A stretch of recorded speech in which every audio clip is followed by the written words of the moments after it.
সেই এজেন্সির ব্যবস্থা গ্রহণ করতে হবে, তাকেই ধরতে হবে সেই এজেন্সিগুলো যেভাবে নির্মমভাবে হত্যা করা হয় আমার দেশের সোনার ছেলেরা, যারা বিদেশ দিয়ে রেমিটেন্সের মাধ্যমে এই বাংলাদেশের অর্থনৈতিক সচল রাখে, তাদের যে এইভাবে হত্যা করা হয় এটা কখনোই মেনে নেওয়া যায় না। এটা আজকে আমরা যারা এই রাষ্ট্রকে দাঁড়াবো, যারা বাংলাদেশকে সচেত টাকা সচল করে বাংলাদেশকে সচেত করে আজকে আমরা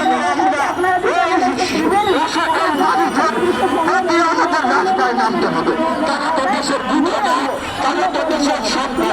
তাহলে এই সম্পদকে যারা করতে তাদেরকে